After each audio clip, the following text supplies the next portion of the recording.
You're watching It's Life Live with your hosts, Juan Lee and Oliver Marcel. Come join us for enriching, enlightening, encouraging, and thought-provoking conversation. Let's go. What's up, everybody? Hello, everybody. Welcome back to It's Life Live. And we are back, Clear Journeys, back to provide you education and resources so that we can navigate life. Thought I had put my phone on mute, but I guess I didn't. Now it has. So welcome, everybody. How you doing, Oliver? I'm good, man. I'm good. Ready for another great conversation. Those of you who are familiar with this space, have been introduced to this space in one form or another, know that these conversations are very enriching. They're very timely, and I'm pretty sure that this will be another one to put in that. So make sure that you're sharing this with your network. Just simply hit the share button wherever you're watching this right now, so that we can expose these conversations to more people. All right. Hey, if this is your first time here, welcome. We really appreciate you having spent some time with us. I know my LinkedIn audience, we've invited quite a few people there from LinkedIn. Also, the audience over on my meetup group, if you're here, let us know that you're here by putting something in the comments. We want to be here for you. So just let us know that you're here. Again, Clear Journey is a nonprofit that's here to service our community. We are here to educate and to provide resources to all that are looking for answers to all of life's challenges. We typically are dealing with areas in finances, in areas of relationships, and all around well-being, health.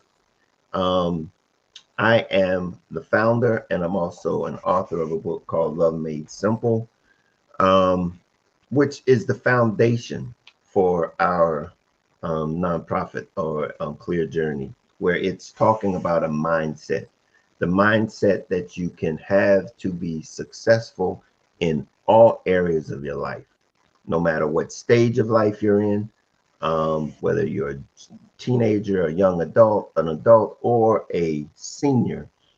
We can navigate life successfully with the right mindset. And so that's what that is. If you want to learn more about us, like I said, you can go over to clearjourney.org and learn more about what we do. Tonight is no different. We're going to have a guest with us. If you have not already aware of who the guest is, but our guest is going to be on here shortly, and we're going to talk finances tonight. We're going to talk about finances and what's the right mindset, first of all, for your finances, to be able to navigate finances correctly. And that has to do with discipline, has to do with sacrifice. Those are some of the key elements, the right mindset that you need to have to be able to navigate this thing that we're going to be talking about tonight, and that's your finances. And so we want you to buckle up. And so, because first time you think about sacrifice and discipline, people start falling off the chairs. Okay, but you gain a whole lot from having those two mindsets in place when it comes to your finances. And so, that being said, you got anything else you want to talk about, Oliver? Did we say anything? You know what? We didn't say this, but if you want us to continue, if we can add any value to you, we would really appreciate you subscribing to our YouTube channel. We're live streaming right now on Facebook, LinkedIn, Instagram, and YouTube. If you like what you're hearing, give us a thumbs up and subscribe to our YouTube channel. We really would appreciate that. Yeah. We really would appreciate that.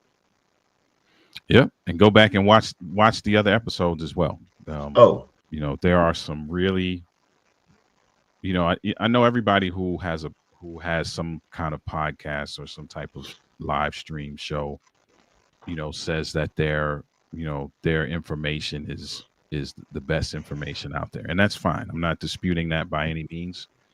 But just understand that the conversations that have taken place over the last year, you could just literally close your eyes and just put your finger on one of the live streams, and I promise you that you will leave with some level of value that will be and something that will be put into how you navigate life. So feel You free got to you, you, get that. your mic just started really. I don't know if it's something that you might hit It's because going in and out. yeah, now it's good. Oh yeah, I'm not sure what happened. It just was really, but now you're good. It's back.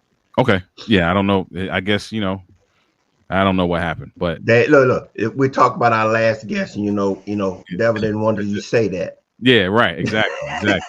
Didn't So want to say go watch the other episodes so that you can get some stuff that will be pertinent to how you navigate life. yeah, it was real good. Hey, also, so let's get our guest in here. Indeed. Our guest has been helping families in all areas of professional and personal finances for over 20 years. He obtained his BS in mechanical engineering and his MBA from the University of Delaware. His mission is to help people and motivate people to achieve their personal financial goals through planning, education, investing, selections, and an ongoing client relationship. He has his Series 6, 65, and 63 securities license in the DMV and many other states nationwide. Join us in welcoming Bokah Worjoloh. Worjoloh. Help me now. Yeah, we're gonna bring Bokah, we're gonna bring him on come so he on. can say And I'm gonna say Wajolo, Worjoloh, perfect. Wajolo, Bokah Yes, sir. Worjoloh. Look at you. You made it happen. Yeah. Thank you for joining us tonight. I appreciate you being with us. Is there anything else that you would like to introduce yourself with telling us about yourself before we get started? No, that's perfect, man. That's perfect. I'm not the type that like to talk about myself too much, but I think you said the mission, a little bit of background, and we're off to the races. Okay. Well, I tell you, Oliver, we didn't get a chance. Oliver, did you get a chance to meet no, Bokah? we were doing some we jumped right into doing some troubleshooting, so we didn't Yeah, that's right. get to meet. But it's a pleasure to meet you, and have you on the show. This is such an important topic. Um, it's a topic that many of us were not we weren't privy to the kinds of information that we probably should have been privy to earlier on. Right. And having somebody like you who was passionate about seeing people thrive in that area, I think is awesome. I want to know though, and I know Juan has probably a series of questions you want to go through, but what when did you discover that this was your passion and that you wanted to be instrumental in guiding others in that way? What made money that the thing for you? So that's a very interesting question. Let's go all the way back to like when you're trying to choose what you want to do in college, right? And you tell your advisor or whatever, I like X or I like Y. So my thing was math. I like math, right? And they said, okay, well, you should go into accounting. So thank God I took an accounting class in high school and I hated it. And I'm like, this is awful. This is horrible. What else you got? They said, you might want to try engineering, right? So Juan went over the fact that I got an engineering degree. I was an engineering major, and to go into engineering, right?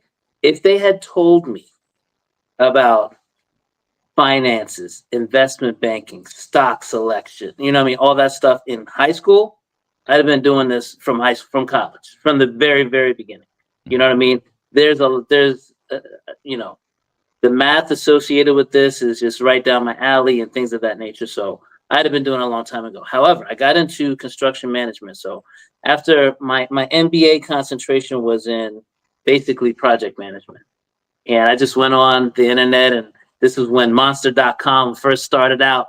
You know, 2000, in the year 2000, I'm looking for jobs and whatever says project management, and that's how I got into construction, because the job was construction project manager. I didn't care any kind of project manager. Give me a job. I'm about to be out of school. I got nothing to do. I need to make some money. So I got into that and I loved it. However, the guy that was working right behind me hated it. This is a guy in his 50s, and he would complain about his job every day. Now, I don't know about you guys. I don't like complaining. So I'm like, if you got to complain like that, why don't you just quit the job? Ain't nobody forcing you to be here. This is what I'm thinking. 23 years old, this is what I'm thinking. However, a 20-year-old guy don't understand 50-year-old man problems. This guy got kids in college. This guy got a mortgage to pay, a wife to support. He got bills. He couldn't leave if he wanted to. You know what I mean? So he stuck at a job he hated. And so at that point in my life, I didn't know necessarily what I wanted to do for the rest of my life, but I knew what I didn't want in my life. And that's to have to work a job that I hate. Can you feel me on that? Indeed. Mm-hmm. So I said, let me get something part-time, because I was making decent money. I didn't spend a lot of money. I didn't have a car payment. I didn't have any student loans, nothing, right? And so I'm like, let me get something part-time. I can make some money. I can save it, and I can retire early. And that way, if I like the job, I'll stay. And if I have to complain, I won't. Get up out of there, you know? And so I looked at real estate. I looked at becoming a bartender. I looked at all these things. And my cousin got me into the finances. He said, you can do it part-time, set your own schedule, you know, make as much as you want, make as little as you want, but nobody's going to require anything of you. And in your 20s, it's like you know, you want to do a little something for yourself, you know, party a little bit. And so you don't want to be tied down to a job. That was very attractive to me. So I got started for that reason. However, to answer your question, when I started going out and seeing families and things like that, I never realized how little the average person knew about money. Mm-hmm. Now, the thing was, I thought I knew a lot about money. I didn't know jack squat about money, to be honest. And I thought I knew a lot, you know, and people knew less than me. And what amazed me was just the little bit that you need to know to be successful. It's not that much you need to know to be successful, as long as, especially if you have an advisor, you know. So it's only a little bit, and people were failing financially. People are not being able to retire. People going bankrupt, things of that nature. But it's like there's not so much that you need to know to make it financially. It's a few little things. You got to know them, but it's a few little things. It's not like you have to be able to like my worst class was differential equations. It's not like you have to do differential equations, you know what I mean, to save some money and grow your money, you know, and have a good financial life. It's just a couple little easy fundamental things. And once you know better, you can do better. Yeah. So that's what man, that was around 2003, 4, 5, right in that range. Man, good stuff. Excellent. So let me ask you, and you know you're not going to leave without those three little things, right? Right. Without telling those three little things. But we're gonna save those for later.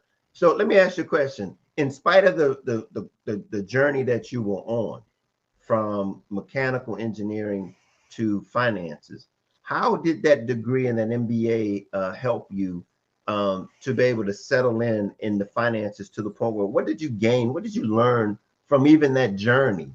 That, I mean, because I know you didn't throw that information out. You just didn't throw that information out. You know, that MBA experience, you know, you got to work. So how are you using it to help your clients, that information, that education? The first thing that comes to mind is the work ethic that it took to get the degrees, more than anything. And I think that is the power of earning your degrees, because a lot of times people will not have a long-term career in their major, which is crazy to me, but it's true, you know. Mm-hmm.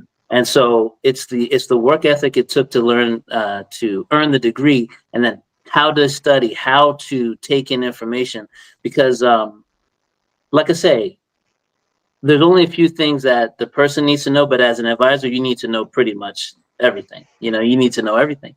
And so learning how to take in material and information and things like that and process it to where that you can make sense of it to the point that you can explain it to somebody else. I think it would be the main thing about those degrees because, like I say, I don't use any differential equations, no Calc 3, no, you know what I mean, fluid dynamics and all that stuff. I don't use any of that stuff.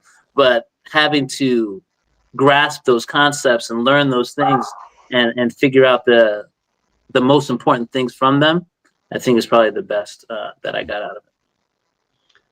How about this? What was it that caused you? Because I remember I saw your bio and you said that, you know, we talked about the fact that you wanted to make an impact on other people's lives, want to help other people. Was there a situation or circumstances, something that happened to cause you, other than the you know, seeing people that they didn't know something, but there are situations specifically that you can mention that you saw someone that was really struggling over? A So to client. be honest, no, I think I understand what you're saying, but to be honest, my mission in life is to make people feel better about themselves and their situation. And it goes back to when I was a little kid. I figured this out not too long ago. But you know, I always got good grades and stuff in school, and you'd be like, you know, how do you do that? And I didn't, you know, I didn't get as good of grades or whatever. You can do this too. You know what I'm saying? You don't have to feel bad. And from there, it was like you just want to, you know, you want it to be warranted though. It's like you don't want to give any false praise or false, you know, what do you call that thing? False flattery or anything like that. But you want to be able to say, look, you got some good stuff inside of you. You know what I mean? The one of the things that my mentor in the business that I'm in right now, one of the things that he said, he would always end our trainings and stuff like that with this verse of scripture. I think it's Proverbs 8, somewhere in there, where it says, no, it's in the Psalms. You were created, like they said, who is man that God should be mindful of him, right? And it says, you were created just below the angels with glory and honor, right? And it's like people need to know that because a lot of people, they don't think so much of themselves. You know what I mean? And that's the main killer for achievement. You got to think well of yourself, but you have to prove to yourself that you deserve to be thought well of, you know? And some praise and some acknowledgement of internally that you have some greatness inside of you is it goes a long way. You know what I mean? So that it stems from that, and then it extended into the financial piece as well. But the main thing is that. Yeah. Well, let's get into a little bit of the financial stuff. You said you have your series 6 to 65 and 63. What are those series, just in case someone's interested in wanting to know? Yeah, so the Series 6 is what they call the ICVC license. It's investment contracts and variable contracts. So basically for mutual funds and annuities, you're able to do. I'm not licensed to do individual stocks. You know, I can tell you what I do, but it wouldn't count as advice. You know what I mean? But mutual funds and annuities mostly as the vehicles. Financial planning and things of that nature is a little more universal. You don't need a license specifically for the basics of financial planning. So Series 6 is the ICVC license, and that's per state. The Series 63 license allows you to get your certification in all 50 states, plus DC. You know what I mean? So it allows you to go past your state boundaries.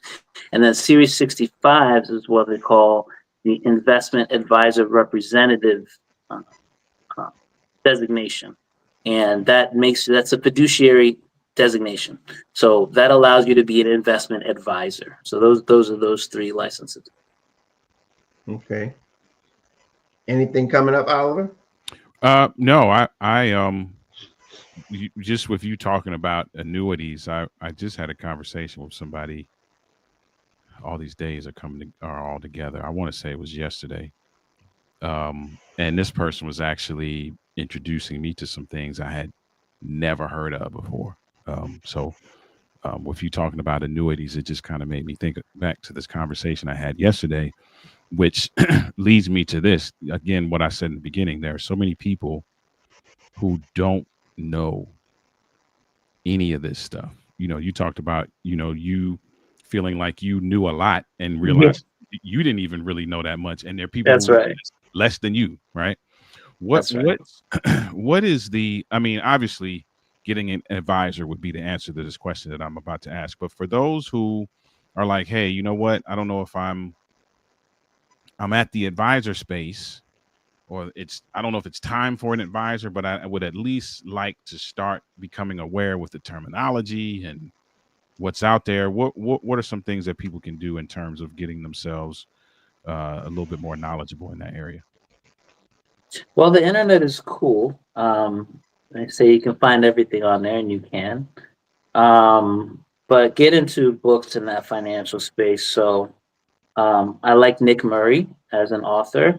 I like the Rich Dad Poor Dad series. Will have you looking at finances differently. Um, I like the Start Late Finish Rich series. Things of that nature. Um, but yeah, no, if you just get on the internet and start with just basic budgeting, because I'm gonna tell you the real deal. Whatever you pay attention to, you're gonna get better at. And most people's problems, for the most part, is that they have their head in the sand about their finances because they don't they're scared to see exactly what they have going on, or they'll realize like, oh my gosh, I don't have as much as I thought, or I'm in this much debt or whatever, and I don't have a lot of knowledge, so they just don't look. But Mhm. what I found for the clients that are very successful, they're more conscientious about their finances. Like, at least they know how much is in their bank account. Mhm. I mean, something as small as that. Some people, they don't even know what's in there. They don't know where their money's at all. Like, and the money just flies out the window and no tracking, nothing like that. So it's like once you become more conscientious about it, it gets better. And then it's easier to start learning. Now that opens the door for the learning. Okay. But when you're not conscientious and you don't care and things of that, it's not that you don't care because you care about money. You do. But you don't care enough to be learned about it. Mhm. You know what I mean? You don't care enough to try to improve it. It's just it is what it is, and cross your fingers. Hopefully, everything will turn out okay. And we go by the phrase "hope is not a strategy."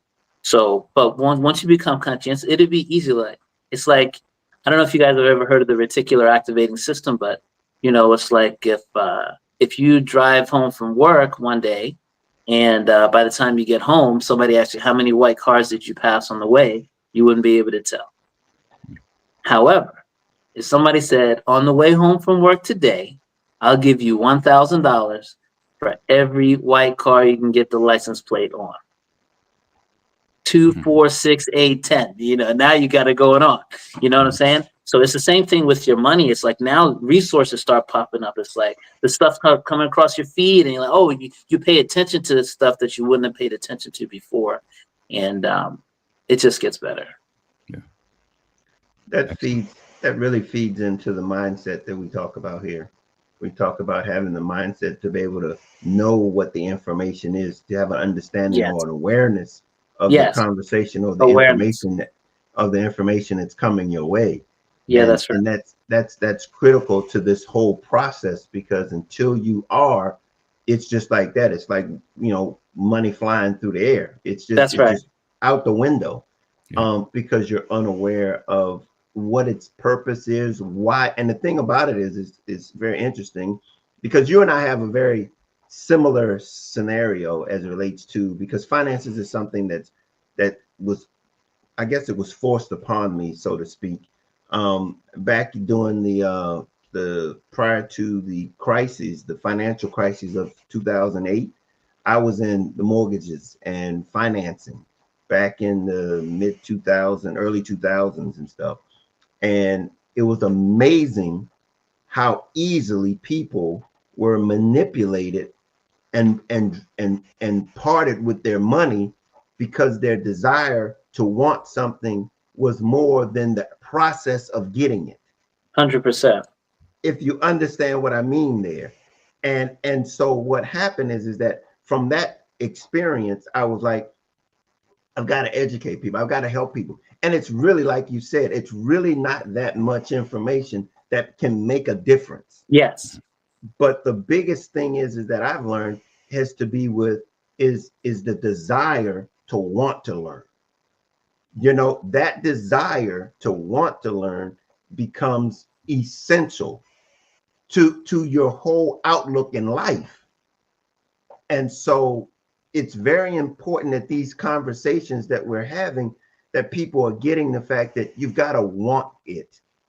You really got to want it. And now, like Bokah's here with the steps between your desires and your goals are the steps that you need, but you've got to want to take that journey with Bokah. And that's what he's here to help us with and to tell us.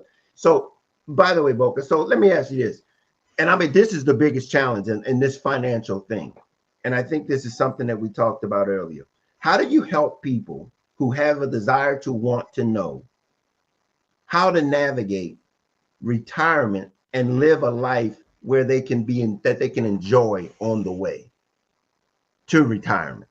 You know, because finances are not always, they're not inexhaustible. So how do you manage that journey of preparing for retirement and yet enjoying life on the journey? Okay. That's a great question. I'll start with this. You always have to have one eye on the future and one eye on the present. One eye on the future, one eye on the present. You think about it, people will go to college, they'll do all these things, and that puts them in the position to have the life that they have currently, right? So what you did in the past puts you in the position to make the decision that you can make. It puts the options at your hand, okay? Why would it be any difference with your finances, right? Because right now is the past for your retired self. If you do nothing, your choices will be limited. It's up to you. Okay? If you have no money at retirement, your choices are limited. Am I right or am I wrong? Yeah. Okay? So now, here's the deal. What is the difference in lifestyle from somebody that makes 100,000 and somebody that makes 90,000? Not much. How about 50,000 and 45,000? Not much. Everybody can live on 10% less than what they're living on now and still be about the same. Mm-hmm. Now, but when you do that, you set yourself up for the future. Now, if you spend every dollar that you make, that's one eye on the present. That's both eyes on the present. Mm-hmm. But if you can relent 10%, which in the grand, it seems like now, if you're making 20,000, you can barely pay your bills. It's a different story. You don't have a lot of extra money, okay? But if you're making 50,000, 80,000, something like this, then you can live on, instead of 80,000, you can live on 72,000 and be about the same. And but at the same time, your future self will not be the same. Mhm. So you got to decide. Do you only want to live for your present self? Or do you want more choices for your future self? It's up to you. I can't decide that for you. But if you make that decision, then there's some actions that have to go with that. Mhm. Yes. And it's those choices that understand that everything is relative. Okay. Even in that process of making that 10% savings, it's relative. Okay. So if you're putting away 10% of $50,000, then let's be clear, 10% of $50,000 is not the same as 10% of $100,000. That's real. Okay. So it's all relative. So when you put these things in, and that's why it's really important to have an advisor, because you want that 10% of 50,000 to be able to multiply. You want it to gain more value as exponentially as it can for the future. And the fact is that you want to get that started as soon as possible, because guess what? Everybody might not make six figures. Come on. Okay. Come Everybody might on. not make six figures. But the fact is that time is your best equalizer. Time is your best equalizer. The sooner you get into this game called investments or financial responsibility and be learning to learn these things, the better you are off that future self will be, because you've allowed time to work on your behalf and calculate and multiplying that 10% in a way that only the market can do. Only the market can do, where we can take 10% and turn it into 40%. Come on now. That's the kind of stuff that we're talking about. But you've got to give it time. And that's the one element that I think that in the process of mindset renewal or understanding, is that we've got to have value in understanding that time is on our side. The younger we are, the better the experience in this is. Now, does that mean that as you're older, you can't do it? No, it just No. means that the sacrifice we talked about earlier, we talked about that mindset. It's a greater sacrifice the later you get on in life, to be able to get that future self to a place that you would like it to be when you get there. So, so these are the things that you're saying, and you're explaining it in a way that your future self is you. We have to keep your eye on the present and the future at the same time. That's right. And that's not difficult. But is there any way that how have you allowed people? And I know you've been able to say, hey, you've got to see this, you've got to want this. Is there anything that you've shared with people that have allowed them to see the value in that statement? Well, I asked them to think about anybody they know in their 70s and 80s still working. Now, do you want that to be you? Because look, you can either have money coming in actively or you can have it coming in passively. Okay. If an active means you have to work for it. Yeah, thank you. I was going to ask you if you were going to explain that. Active means you have to do something for it, physically or even mentally. Do something for it, right? And it takes your time and things of that nature. Okay. Passive means no matter what you do, the money comes in. Okay. Here's the problem with active. Human beings are very fragile. Have you noticed? Absolutely. Something in the air, like COVID, right? It's in the air. Put people down for months. Some people passed away off of it. You know what I mean? And it didn't even touch them physically. You know what I mean? You can get hurt, you can get sick. Now, you get hurt, you get sick. Not only does your income stop, but your medical bills go up, right? If you don't have passive coming in, you're in big trouble. Okay? And look, you got to pay bills. You have to pay for where you live. You have to pay for what you eat.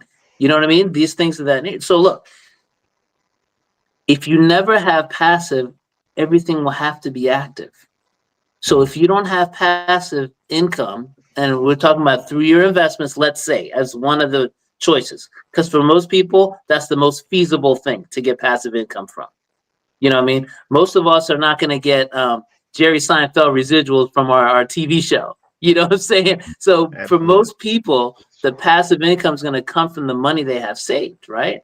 So if you never have passive income, it has to be active, and it doesn't matter your age. The mortgage company doesn't ask for your age first before they say, send us the money. Mm-hmm. They don't care that you're 75. You know what I mean? Unfortunately, no. Unfortunately, right?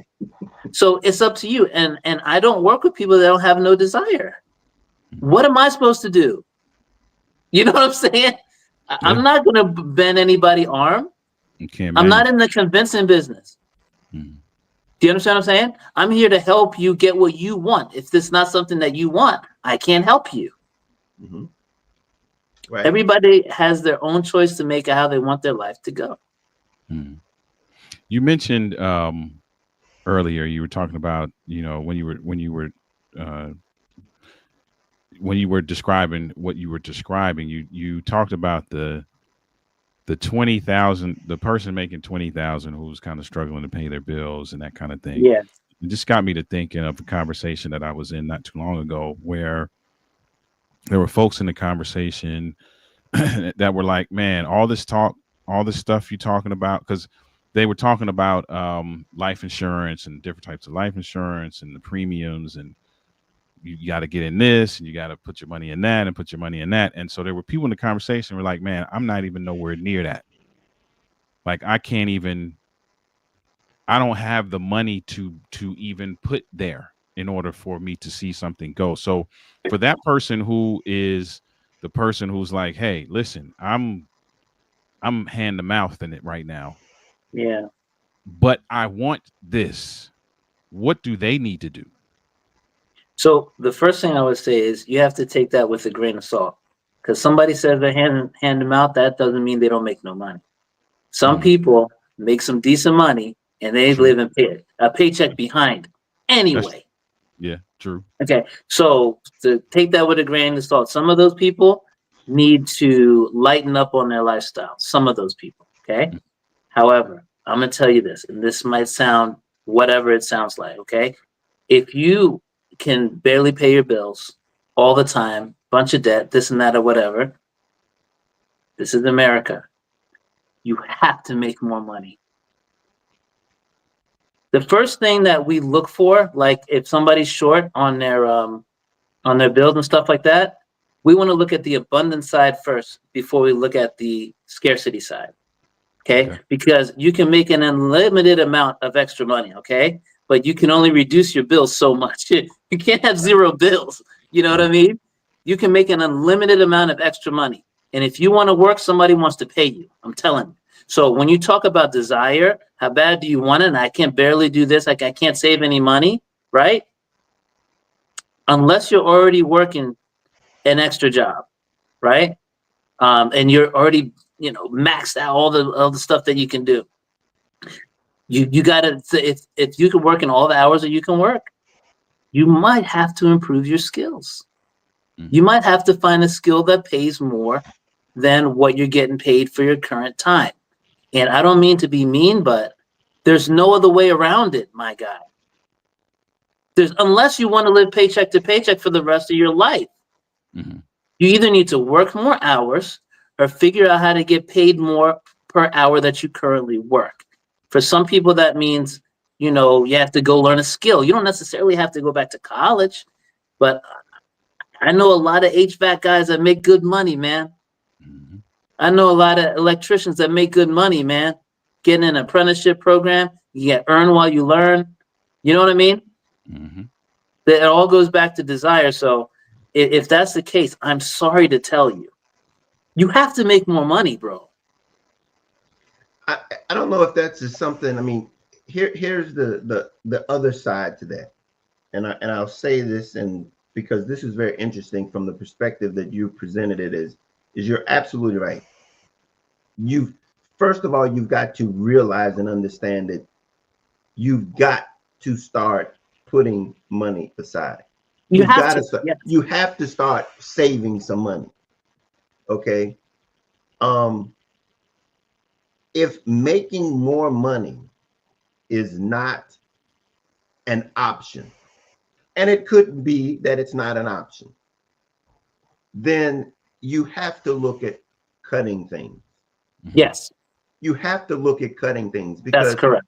there is nothing that you can't do without Mhm. That's in right. America. I That's Mhm. right. mean, if you're eating and you got a roof over your head, that basically covers it, and clothes on your back, that covers it. Now, if you have a job, you've got to get to your job, so you've got to have a way of getting there. So whatever that transportation is, and be real aware here. If you're in a metropolitan area where there's transportation,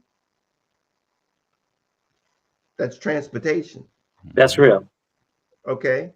So then you look at all of the things that now in America, especially in America, that we see as normal things that we use that are very much so luxuries. Mhm. They're luxuries. You know, the Netflix, the multiple going out to dinners, all of the different entertainment things that we do for ourselves to entertain us, to amuse us. We have to see that our future is not, it is, we can't sell our future for our present. Right. Yeah. Gotta look at both. And so that means that we have to sacrifice. And remember the words that I used. I said the two things that people are not going to want to hear as it relates to this conversation is discipline and sacrifice. Mm-hmm. And what we're talking about here, but I'm gonna give you the silver lining. If you do this now is the moment, regardless as to where you are. That's If you right. start this concept of a mindset of being just willing to sacrifice for your future self, you will begin to see the benefits of it across the board in other areas of your life. Not only in your finances, in your health, in your relationships, because I'm going to tell you, if you begin to cut stuff back, you're going to have to do some talking to some people. You're going to have to communicate with some people to let them know the reason why, especially if you're married and got children. You said, look, hey, there's things that we want to do. And I'll be honest with you, the things that we need to do is we have to collectively or independently establish goals for ourselves. Finances with no goals is just, there's no value. It's just sitting there. You're making money for nothing. You're saving it for nothing. You've got to have some goals. Mm-hmm. You need goals. It has to have something to motivate you to want to do this. And that's where it comes to the point of self-improvement. You've got to be self-aware enough about yourself to say, look, I want something. You said something earlier when you were talking about yourself and your experiences that you were going through. That I'm not going to be unhappy. That's real. In my job. Mm-hmm. That's I'm real. not going to work 35 years and be unhappy. And you made a decision at 21 and said, look, I'm going to, if nothing else, I'm going to be happy of what I'm doing. Now, if I can be happy and make some money, I'm going to do that too. But you got to make the decision. And you said it yourself. And that's what we all have to do. We have to make that decision. And it's not always an easy decision, because guess what? When you have that paycheck in your hand right now, and you say this is better than one that's in the bush. No. I'm looking to put a whole lot of paychecks in that bush. And that's what we need to do. So, I hear you. So when you say make more money or be disciplined enough to cut some things. Yes. And So like I said, yeah, we always look at the make more money side first, and then we look at the cutting side after. But yeah. yes. So that being said, as it relates to what are those three things, those three key elements that you said are key in this thing? If you just do these three things, what was it? What are they? Number one is live below your means. Okay. Define that define that. If you make, let's be using this 50,000 number. So if you make $50,000 a year, don't have your lifestyle that costs 50,000 a year. So let's say you make 50,000 a year, you take home $3,500 a month. Then don't spend $3,500 a month on expenses. Spend $3,300, $3,400, right? And then, so the next thing is, once you identify how you can live below your means, put that difference away automatically every month out of your account, so you don't even see the money. Because most of the time, like the same mentor, he'd always say, when you get money in your hand, you have a decision to make, right? And most people, once the money is already in their hand, they make the wrong decision. But if they never got the money, then they don't even have a decision to make. It's already saved. You cannot spend it. So first thing is live below your means. Secondly, save automatically early in the month, like as soon as you get your check, if possible, to an account that you're not going to touch. Okay. Usually a savings account is not going to cut it. Most people, if they have a hankering, they see the money there, they take it, so some kind of maybe money market away from you somewhere it's harder to get to than to just go to the ATM and get it out. And then lastly, invest in the right places, because we were talking about the market and you're talking about the power of the market. And the fact of the matter is, guys, that the market is the best place to make the biggest returns passively. There's a lot of ways to make returns actively. You know what I mean? But if you invest in the overall market, you don't have to pay a lot of attention to it. If you have the time, you have to have at least 10 years to invest in that market. You know, you can't say 1 year later, I'm going to definitely have more. It doesn't go like that. And we'll probably talk about that later on. But save in the broad market passively for long periods of time. So live below your means, save automatically, and save in the right places. Let me ask you a question as far as that number one thing you said, save, but live beneath your means. Yeah. What are some of the obstacles to living beneath your means? Pride, vanity. So what happens is, this is an extreme example. However, think about this. Have you ever heard of a lot of people, especially let's say immigrants from South America, a lot of them live in the same house, right? And then what happens is when somebody gets enough to go on their own, they split out, you know, then somebody else will live in the house, you know what I mean? A lot of us, I would say especially Black, we got too much pride for that. Well, you live with your mom still, you know, and there's some people that's deadbeat people trying to live off of their mom. But there's some people that are smart and they look, we can, me and moms both can reduce our expenses, right? And we can get to a better place and do something better from that. So a lot of times people, they don't act their wage. They try to live like they see somebody else living, but they ain't in their pocket. You know what I'm saying? You automatically think that you have the right to live like somebody else lives. Okay. And so most of the time it's like they're not humble enough to think to themselves, I'm not there yet. Most of the time it's vanity. Most of the time. Because you could live on less, but you don't want to look like I don't have money. Well, you don't. You know, you don't have that kind of money anyway. You know what I'm saying? Mm-hmm. And the more you act like you do, the worse it's going to be for you. Yeah.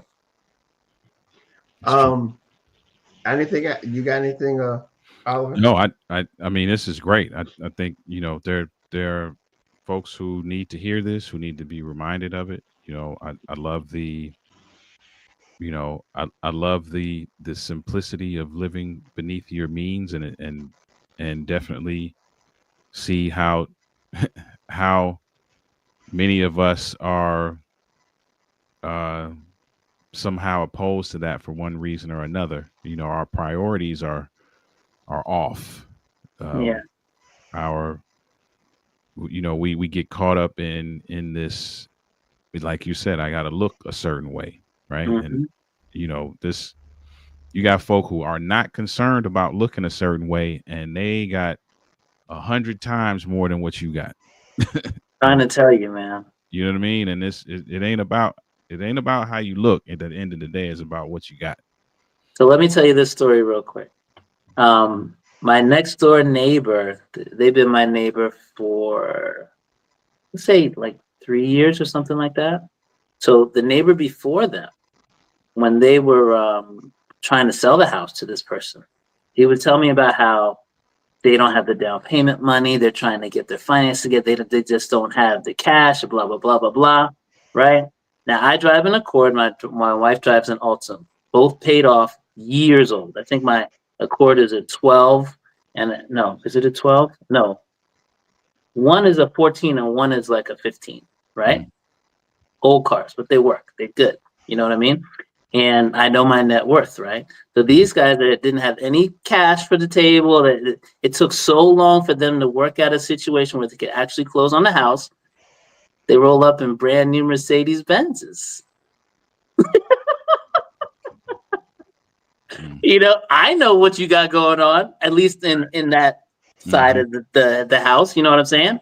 Mm-hmm. And my dad, like when I was growing up, he would always get like he worked for a company, had a company car, and by the time you can only drive the company car for so many years before you can't drive it anymore, maintenance issues. But you can buy it off the company for cheap, right? So he would always buy the car off the company for cheap, you know. And I'd be like, Dad, well, why don't we have, because we live in a decent house and all this, like, why don't we have a better car? This, he's like, I already drove all the cars, man. I don't need that crap no more. You know what I'm saying? He's like, I already did all that, you know? And so it's just funny that people feel like they need to look a certain way. It's really funny. It's like, it's the stuff that you don't see most of the time that makes people the happiest, you know? Mhm. But, you know, and I understand, look, if you do, that's your thing. Everybody has their favorite thing in life and the thing that makes them happy and all that. If that's your thing, cool. You just got to understand the consequences that go along with that.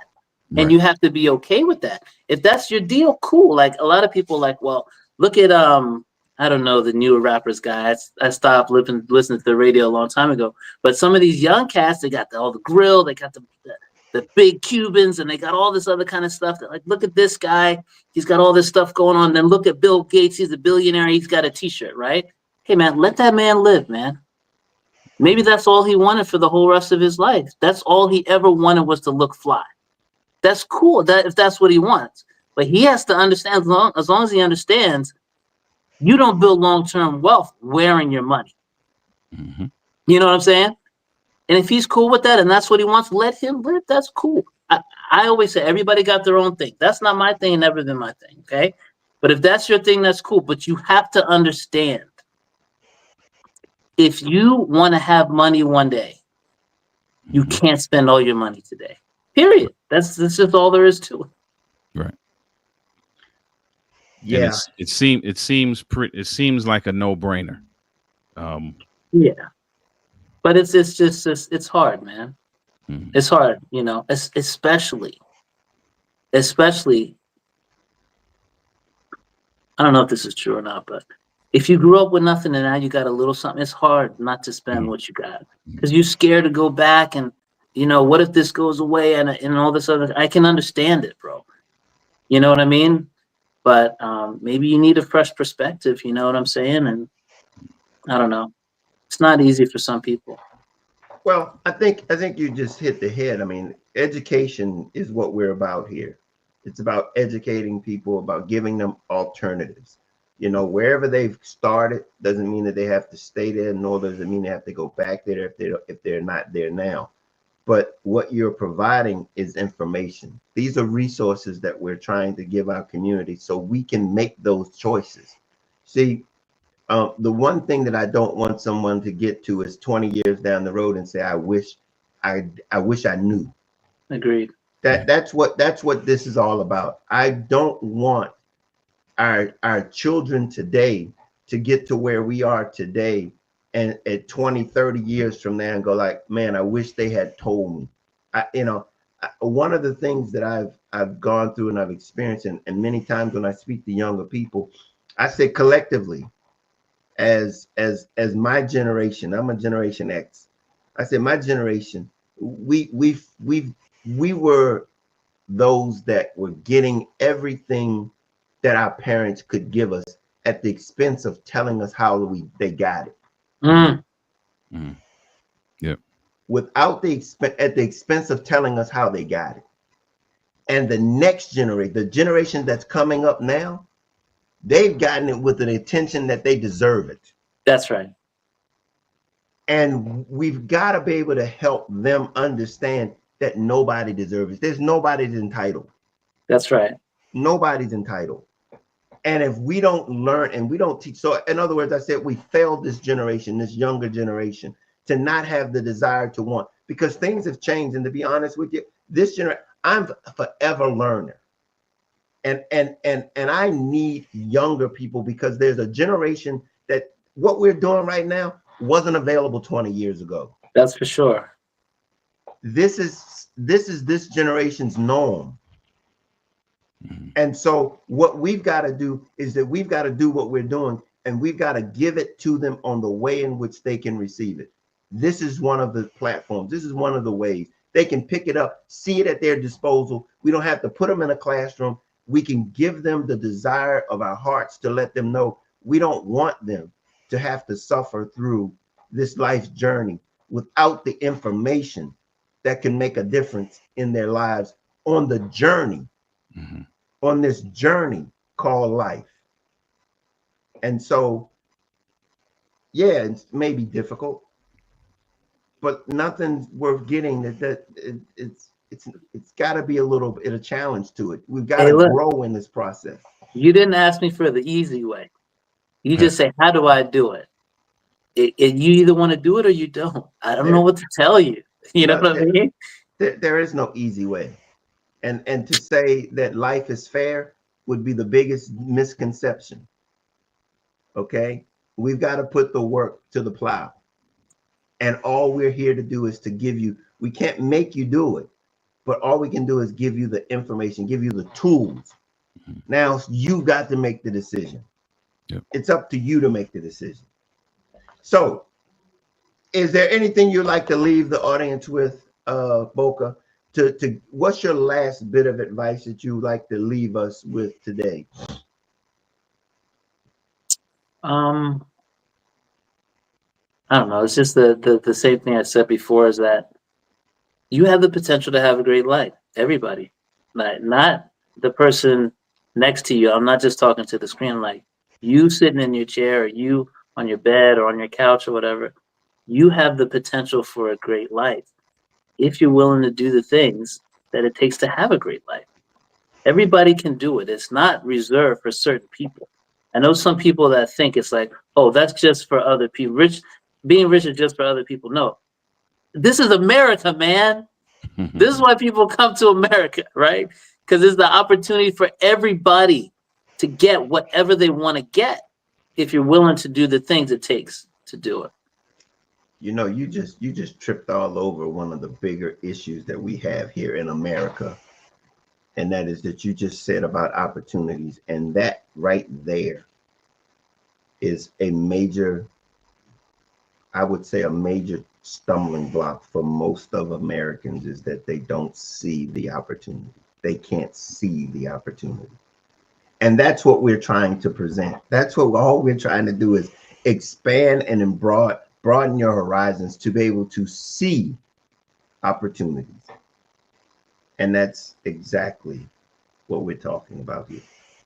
So how can people reach you, Bokah, if there is people that want to know more about financial security and understanding more about their finances? How can they reach you? Okay, you can go to worjolohfinancial.net, WORJOLOH, worjolohfinancial.net. You can set up a meeting straight from there. You can watch my intro video, show you how I work and things of that nature. There's some educational videos and things like that on there. Or you can just call me directly. It's 301-326-3279. And we're a good fit for each other. Did you get any of that, Oliver, to put up? Yeah, I'll put it up. Well, it has been a great time talking with you. It's been, I think, an eye-opening experience, so that we can all understand that your desire is to educate, to give people the options that they need to understand their own finances, and then also to help them navigate this experience called life in their financial space. And we really appreciate you coming on and spending time with us today. Oliver, you have anything else you'd like to say to Bokah? No, I think this is good, man. I always like meeting folks, especially folks that look like me, that are in the business of helping others to achieve their goals financially, to educate, to empower, to encourage, to enlighten in this space, because it's needed. I mean, if I think about my own personal experience, I'm in that class of people whose parents, did everything that they knew to do and had to do in order for us to have some level of opportunity, but we didn't know how it happened, just like what Warren said, right? And so there's so many things that they were never exposed to, and as a result could not expose us to, and so when you come into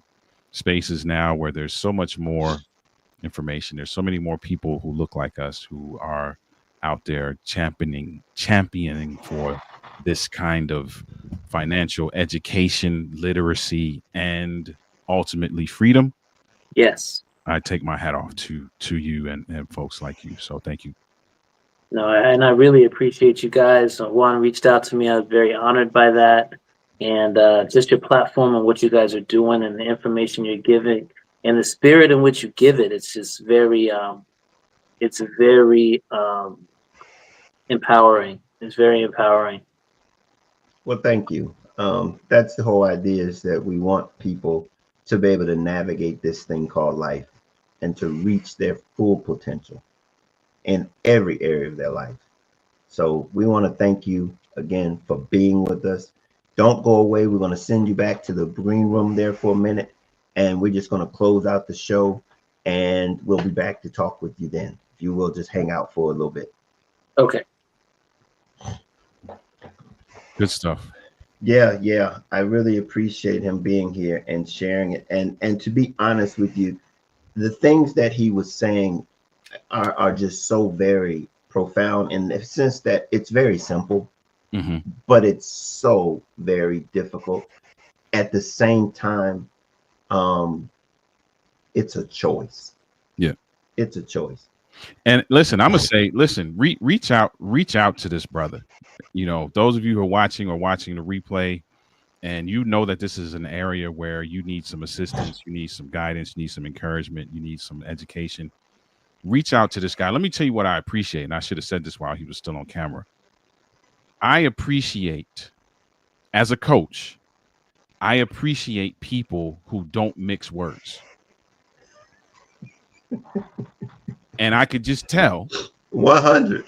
I could just tell, just based on how he spoke, that to sit down with him, he's gonna cut straight through the fluff immediately to, hey, let's get to work.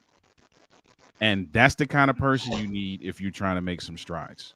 You need somebody, one, who's knowledgeable. And if you listen to any part of this interview, you can already check that box. He's knowledgeable, right? And you need somebody who is going to drive you and who is going to care enough about you to not care whether you feel some kind of way or not. And that's real. That's real. So I appreciate that. Listen, I'm just meeting Bokah for the first time. I endorse him just based on that alone, because that's how I am in the space that I live in. Right. So yeah, I can appreciate that. And that's somebody you need in your corner. You need somebody like that who will give you the tools, who will push you, who will tell you the truth, and who will encourage you and guide you. So yeah, let me throw the website up there one more time. Go ahead, those of you who are watching now or watching the replay, go ahead and connect with this guy. Cool. And I'm gonna jump the gun on you right quick, Oliver, because this is gonna be all in connecting. I want people that are watching, if you haven't before already, go over to our YouTube or to our to our website, where we have a free ebook for you. A free ebook. Go over to clearjourney.org and get the free ebook. It's Budgeting Made Easy, the guide to taking charge of your money. It's there for you, free. All you have to do is just ask for it. Just go over and get it. It's there for you. It's the beginning, the foundation. When you begin to see your money, you can begin to direct your money. Okay? And that's so very important. And I want to thank everybody who's coming in. But before we go, Oliver, as usual, oftentimes, how can people get in touch with you and what you do? Indeed. If you're a social media person, that is the social media handle right there. Everywhere, Denali LLC. I am an author, a speaker, and a coach in the relationship building and men's enrichment spaces. I want to see you build and maintain the relationship of your dreams, whether it's on the personal side or the professional side. Also, author of the book Overcoming the Man Laws, for the man who wants to be his best despite what he was taught. Just want to see when men win and thrive in every area of their lives. And so, if that is something that you are interested in, if that's something that you are also passionate about, would love to have a conversation with you. So, again, social media handle right there. Or if you are an email person, you can email me at the email that's on your screen. All righty, all righty. Oliver is one of our strategic partners, so we look forward to supporting him as he helps you navigate your personal relationships. Also, if you want to reach me, I'm a mindset coach, and I actually am the founder of a nonprofit that is Clear Journey. And we would be happy, tickled pink, if you would be a supporter and a partner in our community. Go over to clearjourney.org. We would be more than happy to accept any type of donations to help us support this venture. It's over there, and we would really appreciate that. But by all means, register to our YouTube channel by subscribing to our YouTube channel. Also, the book that I talked about earlier is Love Made Simple, The Guide to Inner Peace, Contentment, and Success. That's all having to do with the right mindset, the attitude that's necessary to navigate all of the things that we talk about, those discipline, sacrifice. It's in this book, how you can begin to establish and see the value that comes from, and it transcends all areas of your life. So if you want to support it, it's on Audible. It's on Amazon. You can help us by picking up a copy of it. That being said, we're done for tonight. We really appreciate Bokah for being with us. But at the same time, as always, we can't change life, but we can help you navigate it a little bit better. So until next time, we'll see you then. Later.